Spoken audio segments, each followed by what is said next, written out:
Okay, today we're going to review the Wancle coffee bean grinder. It's a nice little unit. It has a micro adjust settings for the coffee bean grind, and it has the amount of coffee that you want ground. So first we're going to put the beans in the grinder.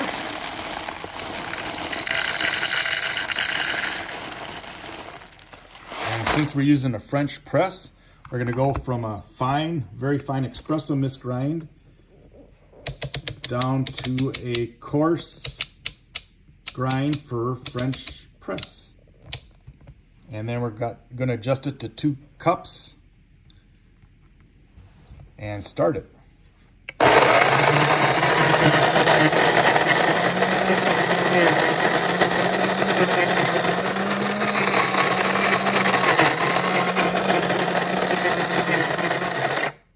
Okay, we're done.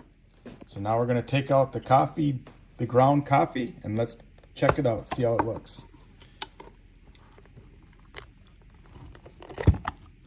And that is the coarse ground coffee.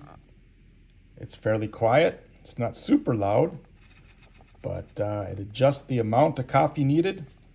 Has a micro adjust for coarseness of the bean grind.